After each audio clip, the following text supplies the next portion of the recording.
Nyonggo Kenkyu yang pertemuan ke-6 dengan ucapan basmalah dan membaca doa mencari ilmu ya. Bismillahirrahmanirrahim. Raditu billahi robba wa bil islami dina wa bi Muhammadin nabiyya wa rasulah. Robi jidni ilma warjukni fahma. Hari ini kita akan melakukan pembahasan tentang draft atau topik penelitian yang dilakukan oleh Anda semua sambil mencari jurnal ya, tentu saja jurnal yang cocok. Kemudian nanti kita pastikan satu judul dari 2 judul yang ada itu mana yang lebih kira-kira akan dipastikan menjadi judul Anda, sehingga bulan November itu Anda sudah punya kepastian judul, tidak mikir lagi yang lain ya. Kalau sudah mikir yang lain lagi, nanti susah untuk fokus mencari apa jurnalnya. Oke, kita share dulu yang tadi pagi dituliskan oleh teman-teman. Tampilan PowerPoint saya sudah kelihatan? Sudah, Sensei. Oke, ya. Sudah terlihat, Sensei. Oke, masih Sudah, proses. Sensei. Oke. Jadi hari ini kita akan membahas sambil ya ini anggap bimbingan aja ya. Perkuliahan ini kan setengahnya bimbingan sebetulnya ya, bimbingan menulis proposal. Jadi topik-topik penelitian yang ditulis oleh mahasiswa program studi pendidikan bahasa Jepang tahun 2017 itu kayak begini gitu. Ini udah mikir kira-kira 1 bulan lah ya teman-teman itu. Tadi saya mencontohkan ungkapan saya. Ungkapan marah atau kesal orang Jepang dalam film Tonari no Totoro dan mungkin kurang ya filmnya itu. Karena dalam Tonari Totoro itu hanya sedikit ya, mengeluh, kesal gitu, marah. Itu mungkin satu tema ya, penelitian yang bisa diambil. Nah, tapi dari sini saya lihat kebermanfaatannya itu apa nih, kalau sudah tahu bahwa ada ungkapan marah atau kesal orang Jepang dalam film itu, lalu apa gitu ya kontribusinya untuk penelitian kebahasaan itu. Nah ini makanya saya ingin tambahin dengan satu lagi film Seng Tochihiro Kamikakushi misalnya. Jadi ada 2 perbandingan. Di film ini ada 1, di film ini juga 1 gitu. Jadi nanti kira-kira ada berapa banyak ungkapan marahnya dan apakah itu menggambarkan pola kehidupan marah orang Jepang yang sebenarnya gitu kan, dari 2 film itu. Kemudian nanti dianalisis sehingga orang asing itu kalau ngomong seperti gini, orang Jepang itu lagi marah gitu. Itu mungkin kontribusinya adalah mengetahui ungkapan marah orang Jepang dalam kehidupan sehari-hari melalui film gitu ya, melalui film Tonari no Totoro dan satu lagi film Seng to Kamikakushi misalnya. Berarti film itu kita harus lihat, kemudian dibuat ada kira-kira 100 ungkapan marah, baru kemudian dianalisis gitu ya. Kemudian setelah dianalisis itu, maka kita menjadi punya perbandingan nih ungkapan mengeluh dalam bahasa Jepang dengan ungkapan mengeluh dalam bahasa Indonesia. Misalnya dalam bahasa Indonesia itu gimana ya mengeluhnya? Mungkin ini ke variasinya ya. Kalau orang Indonesia Sensei, PPT-nya di saya belum keluar, Sensei. Yang lain keluar nggak? Saya juga tidak, Sensei. Oke, Keluar, saya lagi. Saya ada kok, ada. Saya ada, Sensei. Ada, Sensei. Berarti ada sinyalnya kurang bagus. Udah kelihatan? Ya. Nah ini kan baru yang saya contohkan dulu yang punya saya ya. Ini juga baru mikirkannya kemarin. Jadi analisis kontrastif ungkapan mengeluh dalam bahasa Jepang dan bahasa Indonesia. Ini unsurnya sosiolinguistik ya. Bagaimana sih orang Indonesia mengeluh itu pertama kali, apa yang diucapkan gitu ya. Misalnya apakah orang Jepang itu mengeluh itu melalui orang ketiga dulu atau langsung kepada orang yang bersangkutannya. Kalau Indonesia biasanya langsung. Nah itu berarti ke variasi ya. Analisis kontrastif variasi ungkapan mengeluh dalam bahasa Jepang dengan bahasa Indonesia. Itu dilihat bukan hanya ungkapannya saja, tapi apa ya, sikapnya, kemudian tindak tanduknya. Misalnya orang Jepang itu tidak langsung kepada orangnya, tapi dia melalui orang ketiga. Misalnya, maaf ya, sebetulnya tadi malam itu saya merasa terganggu gitu kan. Kenapa? Ya di kamar sebelah itu ada yang main musik gitu loh ya. Nah itu dia tidak langsung kepada orangnya, tapi dia mengeluh itu kepada petugas hotel gitu ya. Biar petugas hotel yang menegur kepada tamu yang di sebelah saya. Kalau orang Indonesia itu biasa langsung aja ditegur gitu ya. Kamu jangan marah gitu, jangan ribut. Ini aku ada di ini merasa tidak nyaman. Ke tetangga juga ya, kasusnya misalnya mengeluh ke tetangga, mengeluh ke tetangga sebelah, mengeluh ke ruang sebelah. Kalau di apartemen itu kan mungkin dibuat situasi seperti itu. Nah di Indonesia kasus seperti apa? Misalnya ketika Anda kos dalam satu apartemen, kemudian di apartemen itu ada orang yang memelihara anjing, kemudian bagaimana Anda menyampaikan keluhannya, keluh kesahannya. Nah itu dibuat seperti itu situasinya, kemudian di Indonesia seperti ini, di Jepang seperti ini. Nah, tapi ini kendalanya adalah di subjek penelitian. Karena kita harus melihat ungkapan mengeluh orang Jepang itu dalam situasi di Jepang. Nah ini bagaimana? Makanya kita lihat dulu dalam video misalnya. Kalau orang Indonesia mungkin bisa ditanya kepada mahasiswa orang Indonesia. Tapi juga ini harus ke orang Jepang yang aslinya agak susah ya. Oke, lanjut ke yang ke-1 ya, analisis kontrastif peribahasa bahasa Jepang dan peribahasa bahasa Indonesia. Ini punya Memes ya. Kemudian yang kedua, B-nya ada 2, analisis kata serapan bahasa Jepang yang berasal dari bahasa asing. Menurut saya ini penelitian terlalu luas. Ya.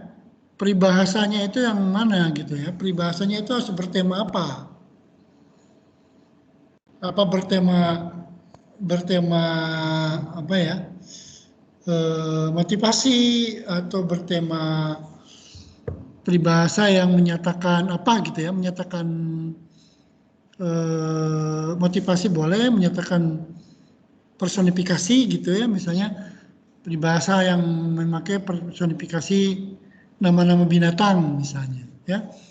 Ada misalnya nama-nama binatang itu contoh peribahasanya adalah Sarumo Kikara Ochiro ya, dalam bahasa Jepang itu monyet pun suatu ketika akan jatuh gitu.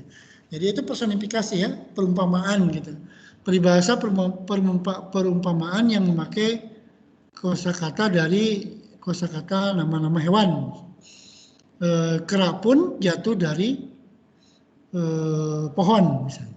Nah dalam bahasa Indonesia ternyata bukan kera, tapi sepandai-pandainya tupai melompat pasti akan jatuh juga gitu. Nah itu artinya kan sama, sepandai-pandainya orang pun pasti akan jatuh juga misalnya. Tapi dalam bahasa Indonesia itu sepandai-pandainya orang menyembunyikan kejahatan pasti akan ketemu. Nah jadi kalau ada pembatasan masalah dulu di sini ya, Memes ya. Jadi peribahasa yang mana yang mau dibahas, jangan semuanya. Kalau semuanya nanti pusing ini ya, melantur kemana-mana. Peribahasa apapun semuanya di itu, wah banyak sekali gitu ya. Jadi dicari kategorinya peribahasa yang menyatakan apa gitu ya, apa motivasi, apa namanya? Biasanya peribahasa itu motivasi juga ya.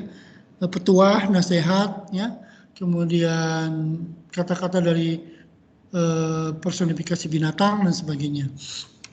Ini juga yang kedua, kata serapan mana gitu. Ini banyak sekali itu. Apa yang dari bahasa Korea, bahasa Cina, bahasa Inggris, bahasa Portugis, bahasa Jerman itu banyak. Bahasa asing di sini agak sedikit melebar ya. Terlalu luas untuk dianalisis. Kata serapan yang seperti apa, kemudian dari bahasa apa misalnya. Dari bahasa Inggris juga ada yang berbahasa Inggris yang mempunyai pola konsonan, vokal, konsonan, konsonan misalnya. Itu juga harus dibuat menjadi pembatasan masalah. Jadi ini saya kira harus dibatasi permasalahannya baik yang A maupun yang B supaya nanti yang meneliti tidak terlalu luas, pusing nanti ya. Nah, ini kan judulnya masih umum ya, analisis kata serapan bahasa Jepang yang berasal dari bahasa asing. Kata serapan yang mana? Ya, kemudian dari bahasa apa? Kemudian kalau dari bahasa Inggris banyak tuh. Dari bahasa Inggris ada apa? Kategorinya seperti apa? Kan kategori konsonan vokal konsonan atau konsonan vokal misalnya, ya, double K misalnya, ya, atau yang panjang pendek, gitu. Nah, itu berarti harus ada di sini supaya kita tidak melebar kemana-mana. Memes ya, hadir toh? Ya, Sensei. Oke ya, jadi ini menurut saya terlalu luas, masih perlu dipersempit biar nanti tidak merepotkan Anda sendiri ya. Harum, analisis penggunaan ragam hormat Keigo dalam film Rentaneko. Analisis penggunaan gaya bahasa dalam film Standby Mi Doraemon. Ini gaya bahasanya tidak dibatasi ya. Semua gaya bahasa toh. Harum Sang, ada nggak Harum Sang di situ? Iya, Sensei. Nah, kalau begini mana yang paling mau dipilih? Ya? Karena Keigo juga termasuk yang sulit ya. Gaya bahasa juga dalam bahasa Jepang apa coba gaya bahasa itu? Saya sudah mencarinya yang jurnal yang Keigo itu, Sensei. Yang bahasa belum ya? Iya. Oke, ya Rentaneko itu film berseri atau film lepas? Film yang nggak berseri itu, Sensei. Berarti apa? Lepas. Film selesai ya? Dalam satu Iya. episode selesai. Ya nggak Iya. apa-apa, kalau itu udah dibatasi seperti itu ya nggak apa-apa. Ya cari berarti apakah ada yang meneliti seperti gini ya, ragam hormat ya biasanya udah banyak yang meneliti, tapi mungkin dalam film ini tidak, nggak apa-apa. Kalau memang sudah mencari jurnal yang ragam hormat, udah aja fokus ke ragam hormat karena gaya bahasa itu banyak sekali ya. Gaya personifikasi, gaya retorik, dan bahasa Indonesia kan ada gaya apalagi ya. Ini cukup sulit untuk memahami gaya bahasa terlebih dahulu baru ke menganalisis filmnya. Tapi kalau ragam hormat menurut saya ini kita sudah belajar di kelas ragam hormat seperti apa, kemudian nanti tinggal. Gaya bahasa itu tidak belajar terlebih dahulu. Jadi saya lebih mau merekomendasikan yang nomor A ya. Baik, Sensei. Terima kasih. 3, Setiapso. Ini punya banyak pilihan ternyata nih. Analisis kontrastif ungkapan pujian dalam bahasa Jepang dan bahasa Indonesia. Analisis penggunaan waka monokotoba dalam drama Jepang. Kemudian analisis fukushi, totsujeng, dan kyuni dalam kalimat bahasa Jepang. Kalau yang seperti ini sudah banyak yang melakukan ya. Artinya kan ini analisis sinonim ya. Sinonim dalam kalimat bahasa. Kalau yang ini menurut saya sudah banyak yang melakukan, mungkin ada ya yang melakukan. Kemarin aja Senpai ada yang melakukan kyuni, bukan kyuni ya, hijoni sama totemo. Kemudian ada yang meneliti juga tashika dengan pasti dalam bahasa Indonesia misalnya. Kalau saya lebih tertarik meneliti yang ini nih, yang A. Kalau yang B ini agak sedikit luas seperti tadi ya, memes tadi ini, waka monokotoba yang mana? Ini juga bingung, waka monokotobanya yang apa gitu. Karena banyak sekali waka monokotoba itu. Harus ada apa karakteristiknya. Kalau saya lebih fokus ke sini aja, ungkapan pujian aja. Nanti kan pujian dalam bahasa Jepang itu apa ya? Misalnya ii desne, sugoi desne. Dalam bahasa Indonesia keren ya, mantul ya, luar biasa, mantap jiwa, ya dan sebagainya. Ini mungkin bagus nih, ya. Tapi ini harus dicari juga dalam film apa, dalam drama apa. Bahasa Indonesianya kita mencari dari mana datanya, gitu kan. Pujian-pujian itu harus diambil dalam drama atau film gitu. Menurut saya harus tambahin aja analisis kontrastif ungkapan pujian dalam bahasa Indonesia dan bahasa Jepang dalam drama Indonesia dan drama Jepang. Saya tambahin dramanya apa disebutkan biar lebih mudah. Saya rekomendasikan yang nomor pertama. Kalau ini saya tidak merekomendasikan karena udah banyak ya yang meneliti yang nomor B, yang nomor C ya, harusnya ini C kan 3 ya. Yang nomor B itu perlu ada penyempitan pembatasan masalah untuk Wakamono Kotobanya.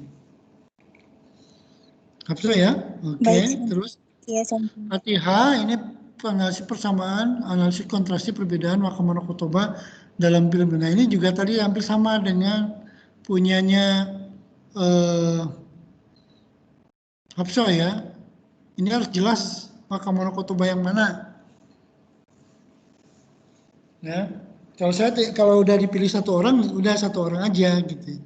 Jadi jangan sama gitu. Kalau sama nanti pasti cara menganalisisnya juga sama, kemudian hasilnya juga akan sama kecuali filmnya berbeda gitu ya. Film Jepangnya film Jepang mana ya, kemudian film Indonesianya film Indonesia mana. Analisis kontrastif ungkapan ajakan dalam bahasa Jepang dan bahasa Indonesia. Nah ini, kalau ini silakan. Saya lebih cenderung merekomendasikan yang B.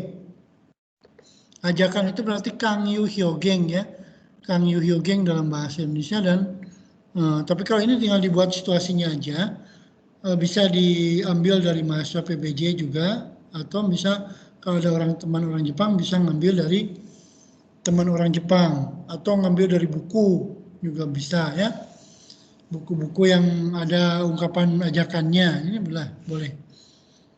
Nah, saya merekomendasikan yang B. Kalau yang A itu nanti mirip dengan punyanya Hapso. Oke, berikutnya Eka. Analisis konten bahasa Jepang pada TikTok, kemudian analisis diksi gaya bahasa pada soundtrack film ini. Diksi dan gaya bahasa. Ini agak berat ini ya, yang B itu. Diksi. Diksi itu apa sih? Gaya bahasa dan diksi itu bedanya apa? Ini harus tahu dulu. Kalau saya menyarankan yang ini aja, analisis konten bahasa Jepang pada TikTok. Berarti kan bahasa Jepang itu ada goinya, ada kanjinya, ada kaiwanya. Kalau ini kan bisa jadi tiga analisis gitu ya. Konten bahasa Jepang yang ternyata yang ada di dalam TikTok itu kaiwanya seperti apa, ada berapa banyak yang ditemukan. Kanji ada berapa banyak yang ditemukan. Goi ada berapa banyak yang ditemukan. Kemudian karakteristiknya seperti apa. Ini bisa. Kalau yang ini saya agak sedikit susah ya, analisis diksi itu. Pragmatik soalnya, ini gaya bahasa ya. Anime One Piece itu episode berapa? Karena One Piece itu banyak sekali. Ini harus dibatasi kalau mau yang ini. Ya, sama dengan gaya bahasa dalam Doraemon tadi ya. Doraemon udah dibatasi tadi apa? Dalam film apa tadi? Doraemon Stand By Me saja misalnya. Oke, kalau saya cenderung merekomendasikan yang ini ya, yang analisis konten bahasa Jepang pada TikTok. Kemudian Asma, ini ada yang suka gaya bahasa juga ya ini. Analisis proses pemajemukan kata pada bahasa Jepang dan bahasa Indonesia. Nah ini juga agak sedikit luas. Karena dalam bahasa Indonesia itu bahasa majemuk itu hanya 2, majemuk setara dan majemuk mentikal. Tapi dalam bahasa Jepang itu banyak sekali. Nah ini perlu dibatasi kosakatanya, jenisnya ya, yang terbentuk dari kosakata apa. Kalau ini perlu dibatasi. Kemudian yang kedua, kalau ini terlalu sempit justru ya, menganalisis lagu itu terlalu sempit. Kenapa? Karena Mirai itu kan paling banyak itu 20 baris. 20 baris bisa enggak jadi skripsi gitu. Ya. Kajian linguistik kognitif itu maksudnya apa ya? Ini agak sulit ini harus tanya ke diri study sensei gitu ya. Ini harus banyak berimprovisasi mengarang cerita-cerita kemudian membuat narasi-narasi. Nah, apakah narasi itu diakui secara bahasa Jepang? Kayaknya ini agak berat ini kalau lagu Mirai ini. Ini kalau untuk artikel boleh, tapi kalau di deskripsi kayaknya agak berat. Terlalu sempit, ya, terlalu sempit karena Mirai itu hanya satu. Nih. Kemudian ketiga, analisis terjadinya perubahan makna pada kalimat yang sama karena intonasi dalam bahasa Jepang. Contohnya apa ya, Mas Masang? Contohnya kan kita kadang sering menemukan dua kalimat yang sama ketika dalam bahasa tulisan, namun ketika diucapkan itu ada perubahan intonasi sehingga ada perubahan makna, Sensei. Oh, itu berarti analisis semantik ya? Iya. Analisis semantik mungkin ya. Tapi Analisis terjadi. fonetik juga bisa nggak, Sensei? Ya, semantik fonetik. Iya. Tapi itu biasanya sudah ada yang membahas misalnya kata hasi, ya. Hasi dalam bahasa Jepang itu kan ada 3 makna ya. Hasi jembatan, hasi ujung dari kursi, dan hasi sumpit. Itu ditulisnya hasi semua kan begitu. Nah, itu kalau kita tidak paham fonetiknya, hatsuongnya, menurut saya ini agak berat kalau yang meneliti ini. Hatsuongnya, hasi, kemudian ame. Ame itu ada yang berarti ame hujan, ada yang berarti ame permen gitu ya. Apalagi ya selain itu. Cuman sedikit, ini juga cuma sedikit. Kalau saya lebih cenderung ke yang pertama itu. Kalau proses pemajemukan tuh yang seperti apa ya? Kalau yang asma ini agak berat saya memahaminya gitu. Ini mau digimanain, terus bagaimana cara menganalisisnya, datanya mau diambil dari mana, kemudian apakah referensinya ada, gitu loh. Kalau saya dulu menganalisis tentang, yang majemuk udah dapat. Sudah. Jadi kan ada dua jurnal, ada yang bahasa Indonesia sama bahasa Jepang, kemudian ada bahasa Indonesia bahasa Jepang. Jadi itu baru mau asma analisis. Cuma masih belum dibedah lagi. Iya, maksudnya ini loh dari topik ini loh, analisis perbedaan proses pemajemukan kata pada bahasa Jepang dan bahasa Indonesia. Kalau saya yang nomor B dan nomor C ini agak sulit ya. B dan nomor C itu agak sulit untuk dibuat di deskripsi. Yang memungkinkan jadi deskripsi nomor 1. Cuman nomor 1 pun juga itu harus dibatasi.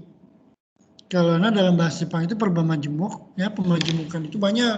Nanti ada keisiki fukugodoshi ya. Fukugodoshi itu artinya perba plus perba kemudian menjadi kata majemuk. Perba plus kata benda ya menjadi kata majemuk benda kayak gitu-gitu loh. Kalau itu nggak usah dibuat dalam bahasa Indonesia aja, langsung saja analisis perba majemuk dalam bahasa Jepang. Tapi apa perba majemuk yang dalam bahasa Jepang itu yang mana gitu. Jadi mengikuti yang dulu saya lakukan, analisis perba majemuk yang terbentuk dari kata kerja apa gitu. Karena banyak yang di itu ada dasu, ada toru, ada apa lagi ya, dasu, toru, tori atsukau, tori mau, kiki dasu dan sebagainya seperti itu. Nah ini perlu dibatasi dulu kata kerjanya apa, ya, atau kata majemuknya itu kata majemuk apa dulu, kemudian nanti kita analisis. Kalau nggak usah dibawa ke bahasa Indonesia, kalau dibawa ke bahasa Indonesia berat. Ini levelnya untuk level S2 kalau mau dibawa ke bahasa Indonesia. Ini pusing sendiri nanti ya. Oke lanjut, Anyarika, analisis ragam bahasa pria dan seigo dalam game Mahotsukai no Yakusoku. Ini film ya, bukan game ya? Anyarika-san. Ini game, Sensei. Kalau ini menurut saya lebih baik nomor A ya. Kalau yang nomor B ini udah banyak tadi Wakamono Kotoba, Wakano Kotoba. Artinya akan sama, kalau Wakano Kotoba itu pasti semuanya akan muncul sama. Lebih baik dianalisis oleh satu orang. Yang A aja saya rekomendasikan ya. Dan Seigo dalam game Mahoutsukai no Yakusoku. Jadi kalau sudah judul itu nggak usah pakai analisis lagi ya. Nanti aja penggunaan ragam bahasa pria dalam game Mahoutsukai no Yakusoku itu cukup ringkas kok. Ringkas dan pembatasan masalahnya jelas. Objeknya juga jelas. Cuman yang perlu dicari jurnal tentang ragam bahasa pria ya. Kalau yang B saya tidak merekomendasikan karena Wakamono Kotoba udah banyak tadi yang meneliti. Leo, Leo nomor 1 dan nomor 2 itu sama juga ya. Apa bedanya coba Leo San?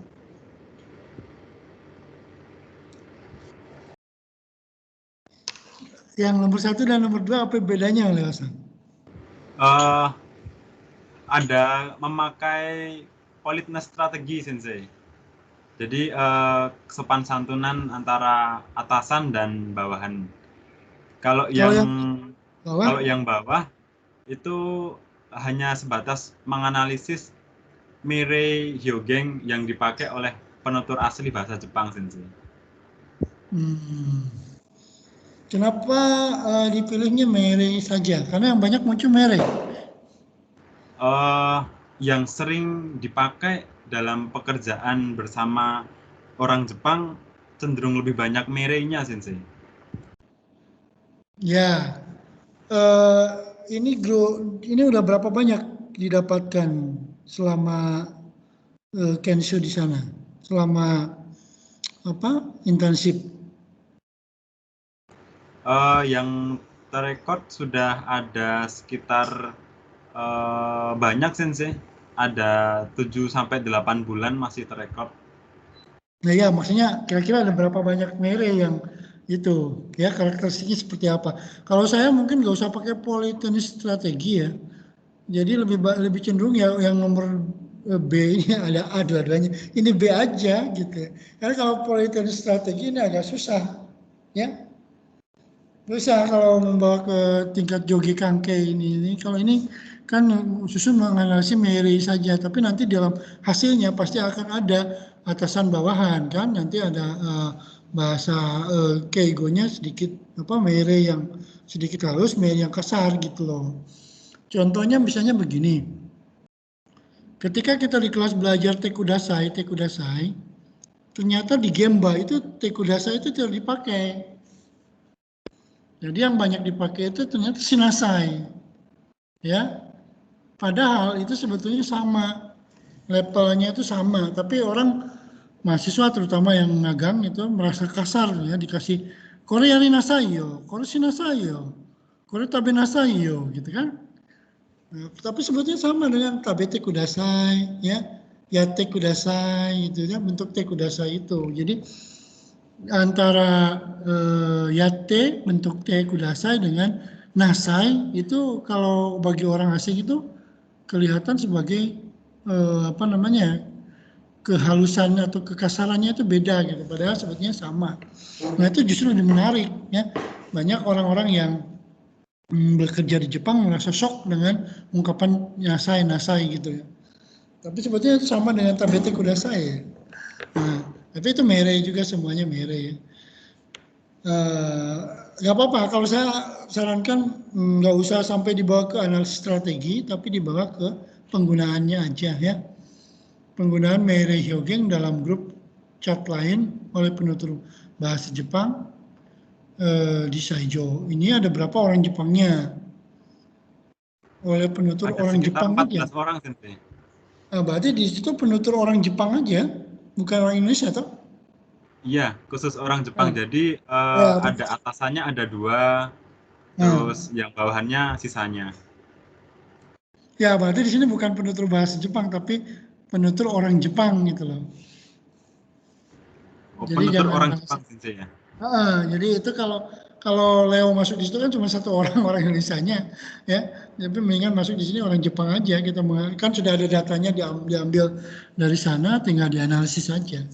Misalnya yang disarankan nomor B ya, bukan A. Ahmed. Oto hyogeng. Kangyu hyogeng. Kangyu itu ajakan ya. Kalau oto itu apa? Respon sensei. Respon. Ya. Analisis oto hyogeng. Contohnya seperti apa sih oto hyogeng itu? Bentar sensei, saya buka jurnalnya dulu.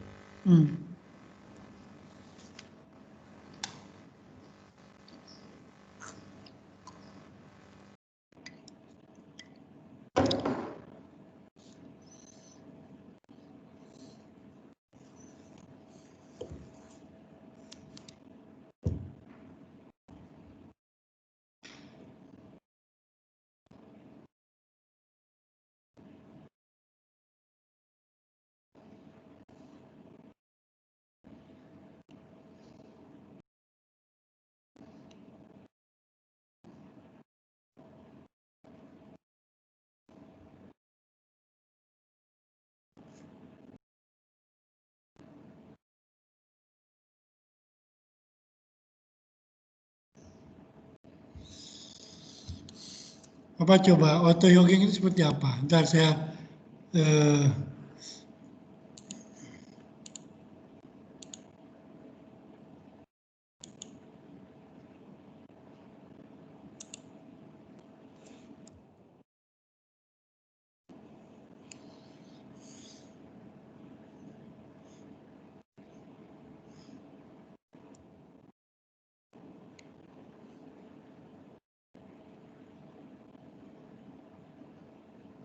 Eka udah masuk belum ya? Sudah ya? Udah online tuh? Sudah. Oke. Yang belum online Robi aja. Katanya tadi Robi ini.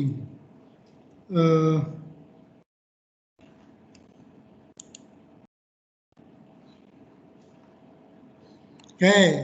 Kalau gitu lewat dulu ya. Pertanyaannya kalau saya oto hyogeng itu susah, ya udah Kang Yu aja. Tapi tadi juga ada ya yang menyatakan. Ya? Ada nemu. Oto hyogeng tuh ungkapan menjawab pertanyaan sensei. Kayak wakat so des gitu. Seperti itu sensei contoh kalimatnya. Iya, tapi dalam anime itu kan terdiri dari jawab pertanyaan dan jawaban toh. Nah itu apakah pusing nanti banyak sekali itu nanti ya. Itu kalau oto hyogeng itu semua dalam percakapan itu oto ya. Sugi oto itu artinya kan tanya jawab kan. Oh nah iya. itu semuanya akan banyak sekali. Ini kebanyakan nanti pusing memilihnya ya. Sugi oto itu kan tanya jawab. Sedangkan dalam drama, dalam anime itu semuanya tanya jawab. Kemudian Kang Yu juga tadi ada yang sudah membahasnya. Tadi siapa yang membahas Kang Yu? Saya sensei. Siapa? Saya. Fatia Mitawardana. Mita sensei. Ya, analisis kontrastif ungkapannya. Jadi kalau bisa jangan Kang Yu, gantilah ya yang kira-kiranya spesial dan belum banyak orang meneliti gitu. Oh iya, baik sensei, baik. Nah ya, kalau Kang Yu itu kan sudah dibahas tadi Fatihah tadi kontrastif ungkapan ajakannya ya, masyo gitu ya. Yang keren-keren ya, misalnya kalau di Indonesia itu ungkapan apa ya yang bikin Keikeng sensei. Keikeng. Keikeng itu pengalaman, nggak ada keikeng hyogeng itu. Oh, ada kok kemarin yang di apa? Di mata kuliah saya tuh Jitsu Hyogeng itu kan ada Hyogeng itu banyak sekali tuh. Iya. Hyogengnya apa gitu ya. Nah dari situ yang paling banyak dan paling dipakai dalam kehidupan sehari-hari apa, atau yang jarang dipakai juga tidak apa-apa asal banyak datanya. Misalnya ungkapan apa ya, sindiran gitu, sindiran itu apa ya, tapi nanti ke gaya bahasa. Coba cari dulu ya, kalau mau ini cari dulu yang nanti nanti saya kalau bicara. menganalisis hyogengnya yang jarang jarang dan itu spesial misalnya ya. Atau yang sering dipakai oleh orang misalnya meminta maaf, ungkapan berterima kasih tadi sudah ya, ungkapan mere, menyuruh, ungkapan kan itu kan banyak, tidak hanya satu, dipilih aja yang belum dilakukan oleh orang lainnya. Ini saya sarankan diganti yang nomor 2, tapi kalau yang nomor pertama kayaknya lebih baik nggak usah ya, karena itu akan banyak sekali foto itu. Iya. Oke, yang era jidai kemarin nggak jadi, yang era jidai? Iya, Nggak jadi mesti ke spesifik lagi kan Sensei. Saya belum nggak nemu jurnalnya atau bukunya. Ya, itu susah memang. Iya. Oke, untuk yang Minerva ini analisis kanji. Kanji ya, kanji bahasa Jepang ya, memang ya. Analisis kanji dalam Instagram, pembelajaran kanji dalam Instagram. Ini udah analisis konten pembelajaran kanji dalam Instagram. Nggak usah pakai bahasa Jepang lagi ya, nah, langsung aja. Nah, emosi gembira. Kalau saya saran ini aja nomor A ya. Kalau kontrastif ini dua tahap ya. Ungkapan emosi gembira dalam bahasa Jepang dan bahasa Indonesia. Contohnya apa kalau yang emosi gembira? Coba Miner pasang. Ini Sensei apa? Ureshi, tanoshi, gitu. Terus apa? Dan bahasa Indonesia apa? Senang, bahagia gitu. Iya. Lalu mau digimanain? Kenapa Kalau Sensei? sudah tahu artinya, oh ini emosi, ini gembira, ini udah tahu maknanya, terus kemudian diapain kalau dikontrastifkan? Kayaknya nggak berat itu, ya. Iya, Sensei. Di Jepang ada ureshi, ureshi, apa itu ya? Tadi apa? Ureshi, apa gembira? Ya, tanoshi gitu ya. Artinya nanti cuman perbandingan antara tanoshi dan ureshi dengan gembira dan senang dalam bahasa Jepang tuh gitu jadinya. Ini ke kosakata ya, bukan ke ungkapan, tapi itu. Kalau ungkapan itu misalnya anatato tsukiatte totemo shiawase desu misalnya. Nah kayak gitu-gitu. Jadi ada shiawase, ada bahagia ya, ada itu dikumpulin semuanya dulu gitu. Ini agak berat juga gitu lah kalau mencari yang ungkapan emosi gembira itu. Emosi gembira, ungkapan yang menyatakan emosi gembira dalam bahasa Jepang dan bahasa Indonesia.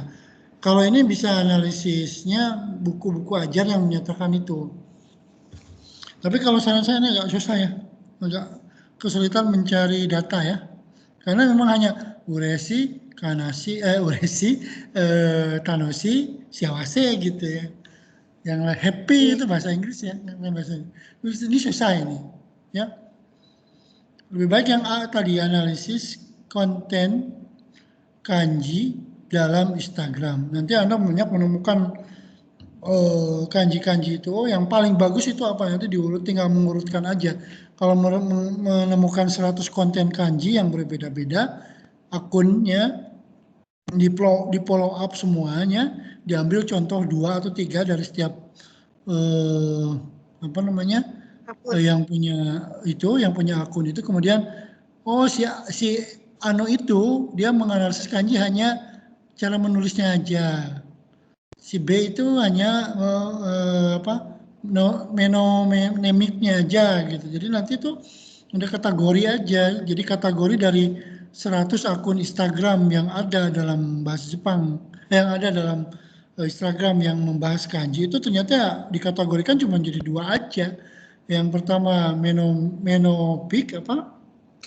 picture ya, lihat itu, kemudian yang lainnya keistimewanya apalagi, ada yang sampai menulisnya enggak gitu kan, atau hanya menampilkan gambar aja gitu kan, atau hanya menampilkan kosakata saja, tidak ada contoh kalimatnya gitu.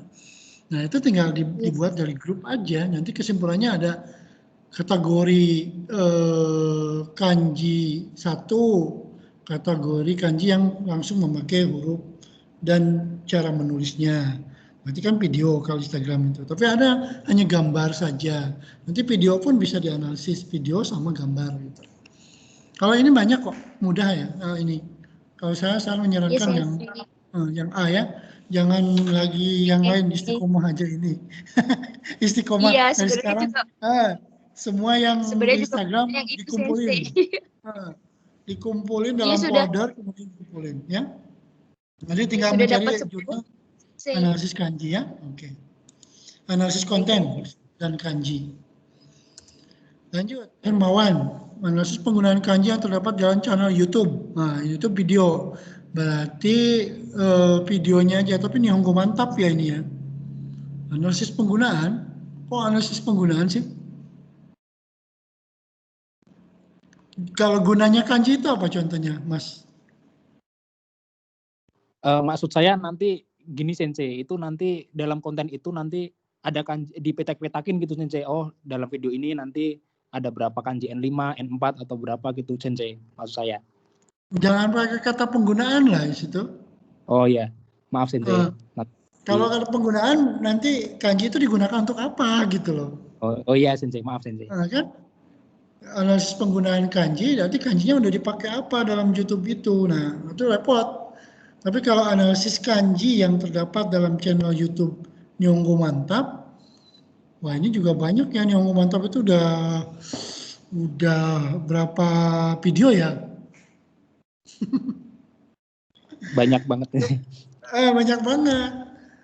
Nggak apa-apa sih, Nihongo Mantap aja terus tiap hari dilihat ya.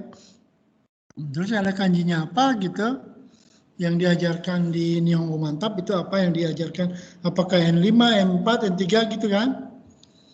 Tapi kalau menurut saya menarik yang bawah juga ini, yang A juga bisa, yang B juga ising dancing. Maksudnya apa sih ising dancing itu? Kalau setahu saya kayak kalau orang Indonesia tuh ngatanya ngode Sensei. Intinya telepati itu loh Sensei, kayak kita berinteraksi tapi tanpa ngomong gitu. Contohnya apa? Contohnya apa?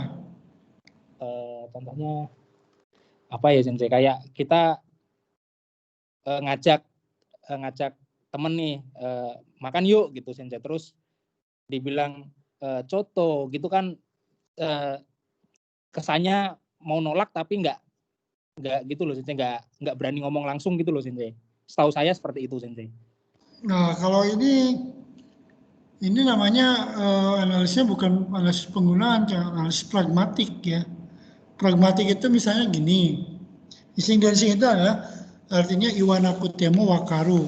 Tidak diucapkan juga, tidak perlu kamu ucapkan juga saya udah ngerti gitu loh kalau ising dancing itu. Ya. Oh iya, baik Sensei. Jadi bukan hanya kosakatanya, tapi sebetulnya dari mimik, dari wajah, ya, dari sikap itu bisa ketahuan. Ya. Tapi kalau mengambil dari kosakata ya misalnya senseinya ngomong gini kan, ising dancing itu. Kyou wa atsui desu ne, gitu lah, ya. Nah, hari ini panas ya, gitu kan. Nah, orang yang mempunyai ising dancing yang bagus, dia akan berkata, ja nomimasho sensei, gitu kan. Ja dokokai ikimasho sensei, gitu kan. Macam-macam gitu ya. Atau ja iso ni tabemasho sensei, gitu. Jadi kalau sensei bilang, kyou wa atsui desu ne, bukan bukakan pintu jendela saja. Tapi kalau yang benar-benar lurus ya, saya akan bukakan jendelanya sensei, saya akan nyalakan AC-nya karena panas itu. Berarti itu yang sebenarnya. Tapi sebetulnya bukan itu gitu. Sensei bukan mau dibukakan jendelanya, tapi dia ingin diajak mabok. Kyou wa atsui desu ne. Kalau yang punya telepati tinggi itu bukan ja kalau gitu saya bukakan pintunya. Ya sih betul. Saya itu memang kepanasan, memang ingin dibukakan jendela, tapi sebetulnya bukan itu keinginan saya. Keinginan saya itu diajak mabok sama kamu, minum, diajak jalan-jalan, ya kayak gitu-gitu. Nah, apakah itu bisa diteliti dalam bahasa? Itu nggak bisa, itu dianalisis dalam pragmatik ya. Analisis pragmatik dalam drama misalnya, analisis ising dancing dalam drama apa gitu. Kalau di One Piece ada nggak yang seperti itu? Orang tua gitu ya. Begitu orang tua itu yang disebut ising dancing itu gini, maaf ya sebetulnya, nah itu dari situ baru ngomong sebetulnya aja udah tahu tuh orang tua. Kamu pengen uang ya, nggak punya duit ya misalnya gitu. Jadi nggak ngomong bahwa kok tiba-tiba anak saya nelfon nih, orang tua tuh langsung tahu ini kayaknya butuh duit nih orang anak saya itu. Jadi gitu, tanpa diucapkan pun si lawan bicara itu sudah tahu maksudnya. Kok jarang nelpon, tiba-tiba, Mama sehat Ma, ada apa ya? Oh, pengen uang saku ya, udah habis ya? Iya, titik-titik malu gitu kan. Nah itu ising dancing gitu. Atau kalau pacar sama istri atau sama suami, tidak diajak pun, ya biasanya ada. Kalau istri itu sebaliknya ya, bukan dia menginginkannya sebetulnya ini, tapi dia tuh ngomong sebaliknya. Udah nggak usah pulang cepet-cepet, udah di kantor aja, nggak usah balik cepet-cepet Pak. Nah, sebetulnya dia tuh pinginnya saya cepet pulang gitu.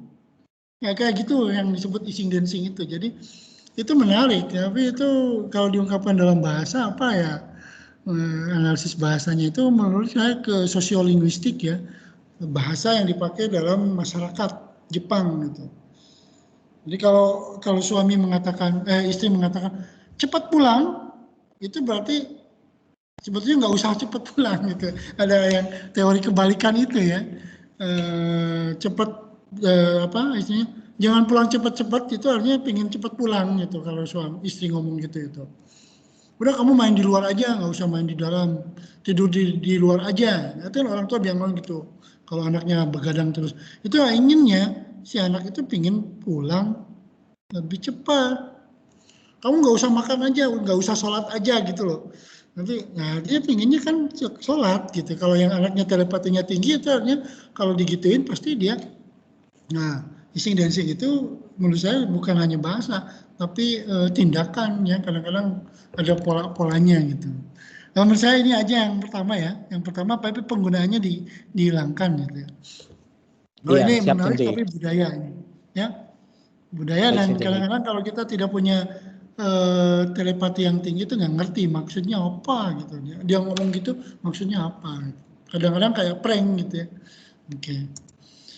Faisal, analisis makna dan pembagian Alperbia, Taiheng dan Totemo. Ini yang mirip dengan yang tadi siapa Hijoni dan Kyuni dan apa tadi? Makna dan pembagian penggunaan.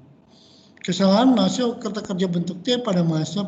Nah kalau saya lebih bagus yang B kalau mau. Tapi ini harus satu memahami bentuk T-nya, ya.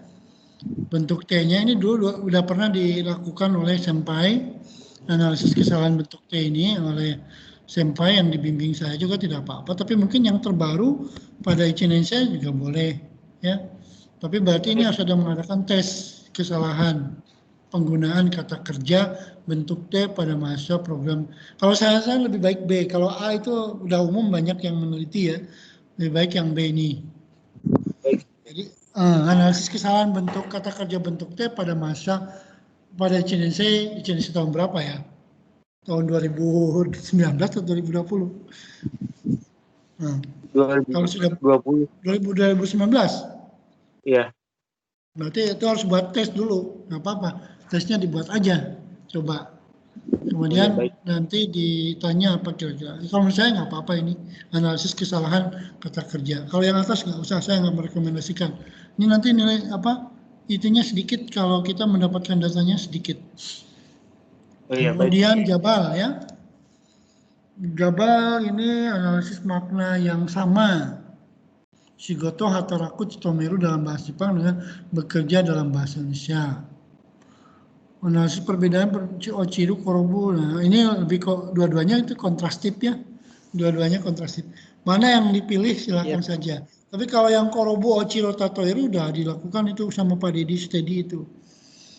Nah, tapi kalau yang Shigoto, Hataraku, Chitomeru kayaknya belum. Pakai yang A aja. Kalau yang B itu udah ada ya yang meneliti. Oh iya Sensei. Oke ya, yang Shigoto, Hataraku, Chitomeru, Ciking Suru ya, kemudian apa lagi gitu ya. kerja. Ini aja yang A. Danit, tindak tutur ilokasi dalam channel YouTube Nihongo Mantap. Nah, ini 2 ya. Lebih baik Nihongo Mantapnya diganti dengan yang lain. Karena tadi oleh Hermawan sudah dipakai. Jadi lebih baik channel YouTube yang lain. Ya, banyak tuh channel YouTube itu bukan hanya Nihongo Mantap. Atau Erin Kojipi gitu ya. Apa-apa, jangan Nihongo Mantap. Nihongo Mantap itu orang Indonesia atau nanti bahasa Jepangnya ngalami gitu lah ya.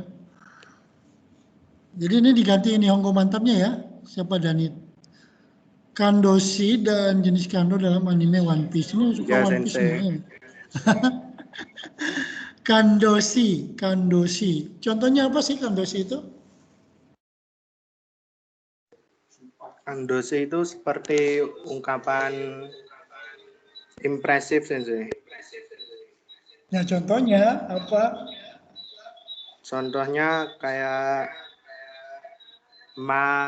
yare apa? Yare are gitu, Sensei. Ya, Saya ambilnya yang jenis kando, Sensei, yang mengungkapkan impresi atau emosi seperti rasa ya udah takut, nggak usah pakai senang, jenis kando, marah. wong ini udah kandoshi kok. Nggak usah pakai jenis kando. Analisis fungsi dan makna kandoshi dalam anime One Piece episode apa gitu. Jangan One Piece semuanya. One Piece itu banyak sekali serinya. Ya. Jadi jenis kandonya dihilangkan, One Piece-nya dibatasi. Kalau mau tindak tutur ilokoshi itu jangan dalam Nihongo Mantap, tapi cari yang lain, apa Erin Kojipi, apa dalam pembelajaran bahasa Jepang aja kan banyak tuh di YouTube itu, bukan hanya Nihongo Mantap ya. Terserah, ini dua-duanya boleh kok, ya dua-duanya. Tapi kalau yang bawah nggak boleh pakai jenis kando, ini udah kando kok, ya. Kak, penggunaan watashi, boku, ore dalam anime dan shino. Oke, ini juga ini jangan pakai watashi, boku, ore, tapi pakai istilah lah, apa namanya ya? Koyumeshi apa gitu? Yang ininya tuh di istilahnya apa? Shimei itu. Iya, Sensei. Karena juga sama ini Anata Omae Kimi juga sama kan dengan boku ore. Iya, Jadi ya udah berarti nanti kalau ada Anata dalam anime dansi juga bisa, Omae dalam anime dansi juga bisa, Kimi juga. Jadi ada watashi, boku, ore, Anata, Omae, Kimi itu jadi satu kategori kata benda yang menyatakan nama panggilan. Itu bahasa Jepangnya apa ya kalau nggak salah? Koyumeshi gitu, shijimeshi ya. Kata penunjuk orang, shijimeshi. Jadi analisis penggunaan shijimeshi dalam anime dan Shino Kokusei no Nichijou udah. Yang nomor 3 nggak usah. Ini Sensei. Kan tadi Anata, Ome dan kawan-kawan tuh udah jadi Koyumeshi atau apa itu tadi ya? Ada sebutannya ya Sensei? Shijimeshi. Shijimeshi. Kalau saya mau nambahin topik satu lagi boleh nggak Sensei? Ya enggak, yang pastikan dulu ini satu aja. Kalau yang satu lagi apa? Ini apa Yobikake no Hyougen. Nah kan ini juga sama, Yobikake no Hyougen itu seperti apa? Kayak Sangkung sama Chang, Sensei.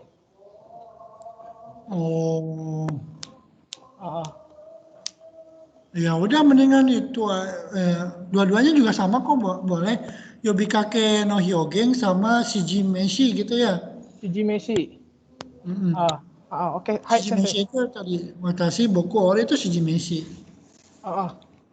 Pastikan aja, tentukan dari sekarang, jangan pintar lagi. Kalau tidak nanti bingung lagi. Kalau mau sang ya, tachi, kemudian kung gitu ya. Nah itu penggunaannya kan sudah ada keterangannya sih sebetulnya. Cuman kalau dalam situasi seperti apa dipakainya kayak gitu kan. Ya, kemudian itu watashi, boku, ore. Ya itu kalau di analisis pun sebenarnya kita kan sudah tahu, tapi sang sama, kemudian apa ya, kisama gitu, kayak gitu-gitu, menurut saya lebih baik yang tadi itu Yobikake Hyogeng aja, Yobikake Hyogeng. Yobikake Hyogeng aja ya, jangan yang ini. Kalau ini udah ada penjelasannya, udah ngerti kok buku dipakai apa, ore dipakai apa, udah pada tahu semua pembelajar bahasa Jepang. Jadi kontribusinya kurang apa, mantap. Robi belum, kok Robi belum? Robi belum saya tuliskan, ntar saya lihat dulu. Tadi saya mau merekap yang itu ya. Nah, ini udah pada bisa masuk belum ke My Class? Sudah, Sensei. Yang Sarah sama Sudah, yang Gijar ya. Tadi saya belum masukin ke. Oke, Faisal udah belum absen kok? Jabal belum absen? Sudah, Sensei. Oke, di sini belum kok. Belum, Sensei, belum. Faisal belum. Jabal belum. Permeswari, ini yang lain, mungkinnya Permeswari yang dulu ya. Permeswari itu ada 2, kemarin betul nggak? Asma juga belum, Robi belum. Permeswari itu yang mana yang betul Dewi? Sudah. Ini harus terhapus berarti ya, Dewi Rahmania itu harus dihapus ya. Memes itu yang harus dihapus ya, 2 yang Permeswari D ini nggak dipakai ya.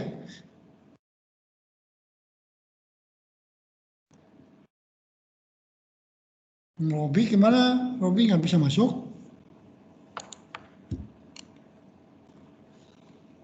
Robi anggap aja apa ya, izin itu ya. Karena tadi kabarnya aliran lampu.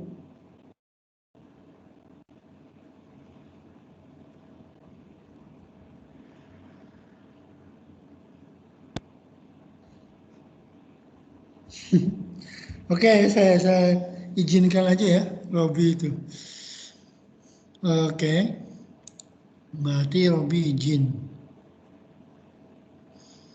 Robi itu masuknya ke sini. Asma hadir tapi belum absen, saya absenkan. Faisal ada terus hadir. Kemudian Jabal hadir.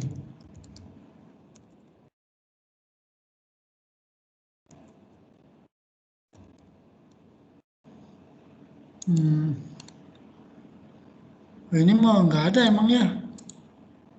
Berarti harus dihapus nih, Permeswari Dewi Ramania itu siapa? Sama dengan Permeswari Dewi yang bawah ini toh? Punya saya yang Parmeswari Dewi aja, Sensei. Kalau yang ini siapa? Itu saya juga, tapi hapus saja, Sensei. Ya toh, kalau dihapus nanti absennya jadi 2, double ya. Oke, kalau gitu saya hapus yang Dewi Rahmania ya. Ya, Sensei. Saya izinkan.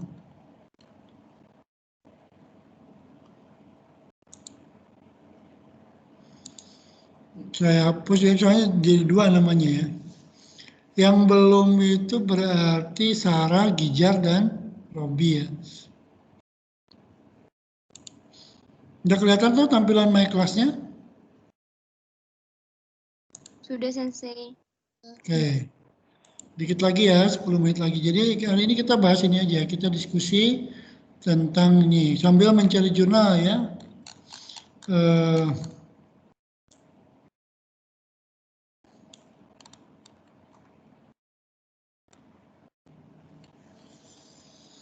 Di My Class sudah saya posting tentang analisis konten ya.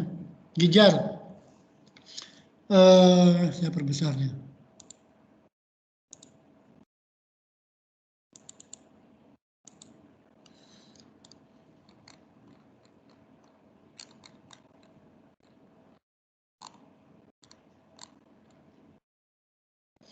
Analisis kontrastif penggunaan kata terima kasih dalam bahasa Jepang dan bahasa Jawa. Bukan penggunaan kata ya, penggunaan ungkapan berterima kasih. Ya, kansai ogeng. Kemudian analisis kinshi, larangan dalam seliar dhamma, my boss, my hero. Ini my boss, my hero itu bahasa Jepang atau bahasa Indonesia? Itu nama judul filmnya doang, Sensei. Jepang bukan? Filmnya film Jepang. Nah ini yang dibintangi BCL bukan? Bukan ya? Bukan, Sensei. Film Jepang, Sensei. Ya udah kalau misalnya mau Kinsey oke ya Kinsey aja, larangan. Kalau yang ini saya agak khawatir Gijal bukan orang Jawa ya, orang Sunda kok. Iya, Sensei. Kalau mau meneliti bahasa Jawa harus bisa bahasa Jawa dulu. Ya. Jadi kalau saran saya yang B aja. Analisis Kinsey Ogeng dalam serial drama My Boss. Tapi ini harus episodenya dibatasi. Episode berapa, kalau banyak ada ratusan pusing juga nanti ya. Ada belasan doang kalau nggak salah, Sensei. Iya, misalnya di episode berapa yang paling banyaknya, misalnya paling banyak Kinsey Ogengnya itu episode 10, ya udah episode 10 aja. Gitu. Karena kalau sampai semuanya bisa ribuan tuh Kinsey Ogengnya, pusing juga kita menganalisisnya. Saran saya MB ya. Jadi cuma satu episode aja Sensei apa gimana? Di episodenya dibatasi. Dian, analisis pandangan dialek Hakata ke dalam bahasa Jepang standar dalam wah ini berat ini dialek ya. Apakah dialek Hakata itu berarti dialek Fukuoka ya?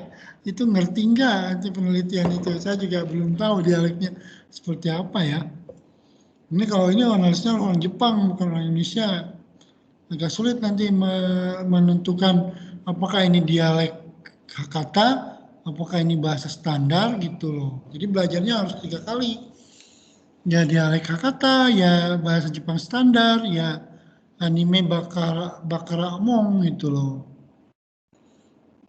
Kalau mau yang ini ada analisis Irai Hyougen dalam anime Bakaramon. Yang B aja Diannya. Yang ini Anda bukan orang Fukuoka. Kalau orang Fukuoka nanti ini bukan dialek Fukuoka kok gitu. Yang B aja ya saya sarankan ya. Dian ada? Iya Sensei. Ya, yang B aja ya. Iya. Kemudian Robi. Nah ini kayaknya yang paling bagus adalah, nah ini juga masih luas ya, analisis penggunaan kata dasar sehari-hari dalam bahasa Jepang. Apa yang ini kata dasarnya yang mana? Bingung ya? Shokyugoi itu yang mana ya? Shokyugoi itu. Karena penggunaan kata dasar itu ya susah, harus ada dalam kalimat. Animenya juga anime mana?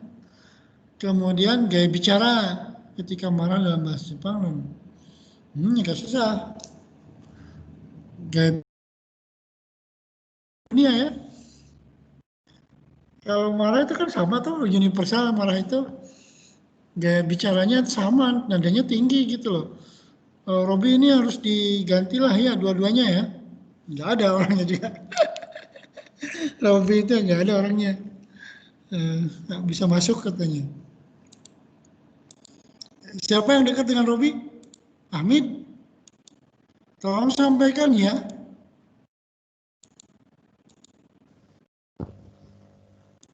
Jaka atau Hamid dekat nggak sama Robi? Halo, iya Sensei. Ya, yang Robi itu harus diganti dua-duanya ya. Nggak cocok gitu kalau di. Ya? Iya Sensei. Nggak maksudnya terlalu luas, tidak ada batasan. Kemudian juga ini gaya bicara itu kan semua di seluruh dunia sama toh. Kalau lagi marah itu. Kalau mau ya analisis ungkapan marah aja. Analisis ungkapan marah yang dalam bahasa Jepang itu ada nggak ungkapan marah dalam bahasa Jepang?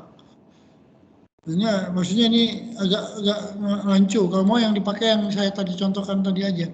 Yang saya ini. Silakan pakai tema yang saya untuk Robi misalnya. Oh iya, yang contoh Sensei ya? Ungkapan mengeluh atau ungkapan marah dalam bahasa Jepang dan bahasa Indonesia. Bukan penggunaannya, bukan gaya bicaranya. Baik Sensei, akan saya sampaikan. Tadi juga ada yang marahnya. Kalau analisis ungkapan marah kesal, ini aja. Saya pakai yang saja. Ungkapan marah dalam orang Jepang dalam film apa gitu ya. Tonari Totoro, dan Seng Tochiro Kamikakushi. Ini pakai ini aja yang punya saya. Kalau ini berat, kontrastif agak berat. Mendingan yang analisis ungkapan marah saja. Kemudian kalau sarah saya udah cukup. Kayaknya yang A ya itu ya, mana tadi itu?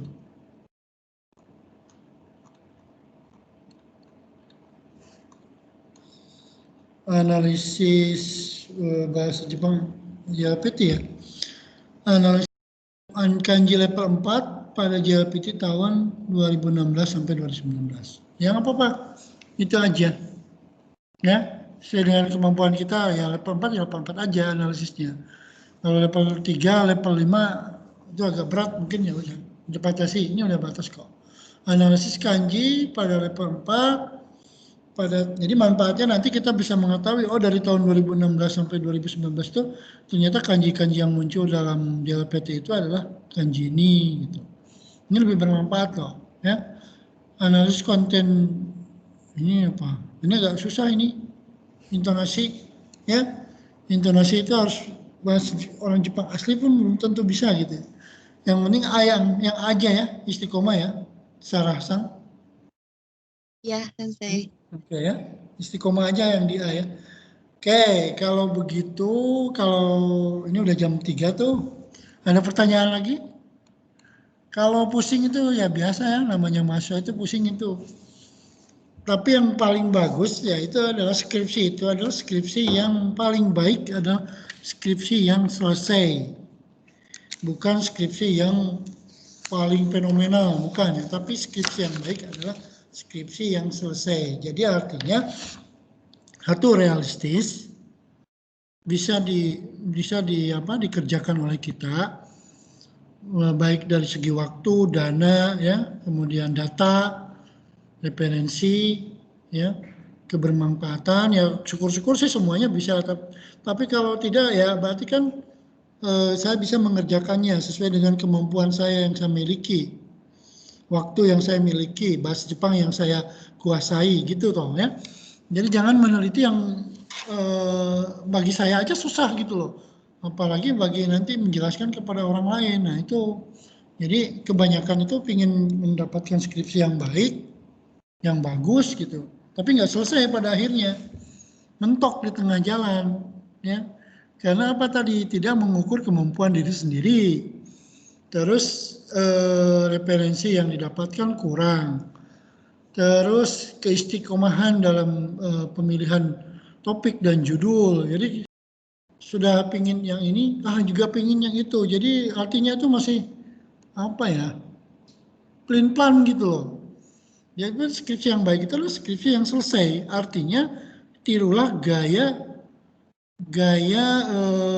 apa ya? Kalau dalam binatang itu saya pernah ngomong bahwa ada penelitian keong sama penelitian apa ya? Apa ya? Kalau keong itu ya satu sawah itu bisa dia bisa jelajahi, tapi nggak ada satupun lubang yang dalam gitu. Jadi orang yang menjadi peneliti itu dia pingin ini, akhirnya nggak ada yang dikuasai, nggak ada yang diistiqomahi. Terus saja dalam hatinya itu, kalau saya meneliti ini kayaknya bisa ya.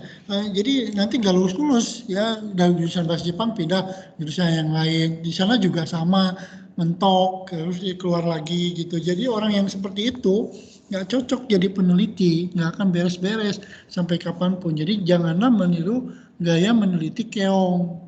Keong itu 1 hektar pun dia akan bisa jelajahi, tapi dalam waktu yang lama, dan tidak ada satupun lubang yang digali oleh keong tersebut. Ya, jadi menurut saya ya jangan keong, kepiting lah. Atau kalau kepiting itu kan jelas ada lubangnya, ini lubang kepiting gitu. Kalau keong nggak ada lubangnya, dia sembunyi di tempatnya kok. Jalan-jalan terus gitu kemana gitu, nggak pernah buat lubang.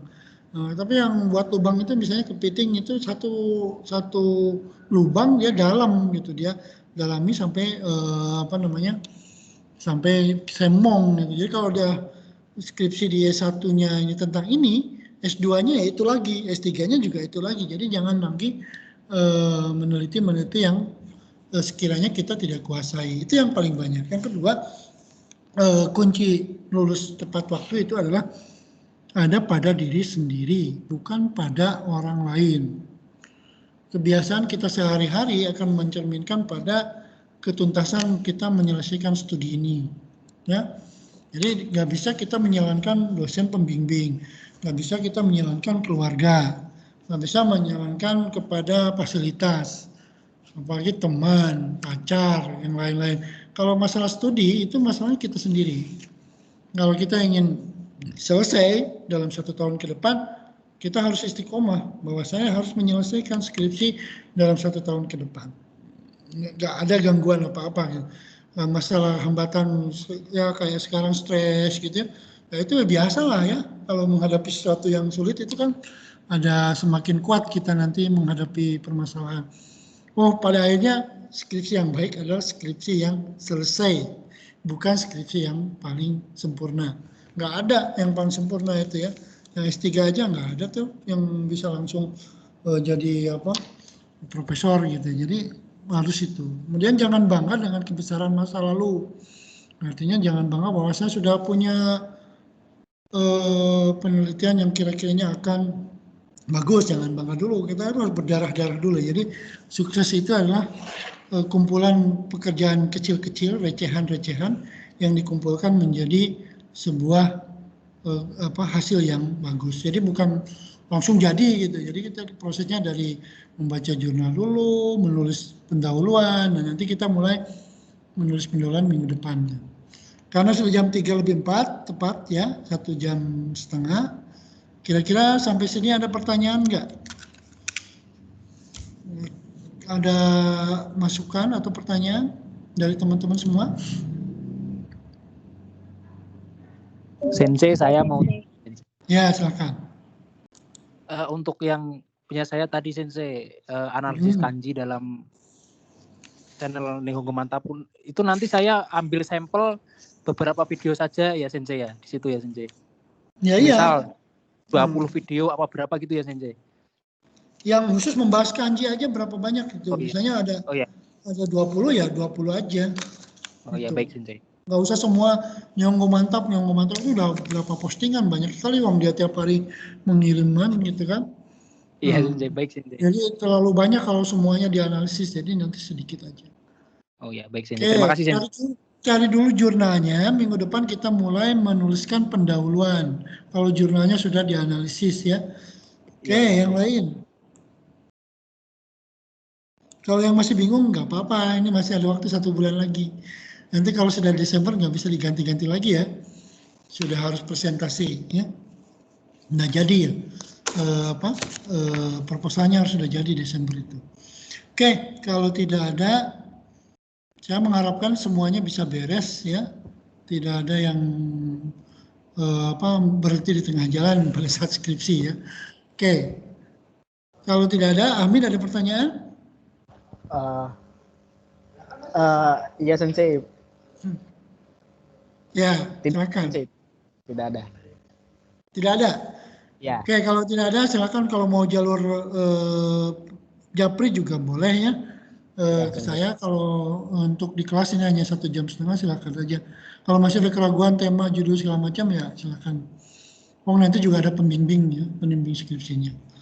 Oke, terima kasih. Kalau begitu mari kita tutup perkuliahan ini dengan ucapan hamdalah bersama-sama. Alhamdulillahirrahmanirrahim. Oke, silakan dilanjutkan aktivitasnya ya. Jaga jarak ya, jangan lupa pakai masker dan selalu mencuci tangan di mana-mana. Kita selalu menjaga kesehatan. Oke, terima kasih. Kalau gitu, assalamualaikum warahmatullahi wabarakatuh. Waalaikumsalam.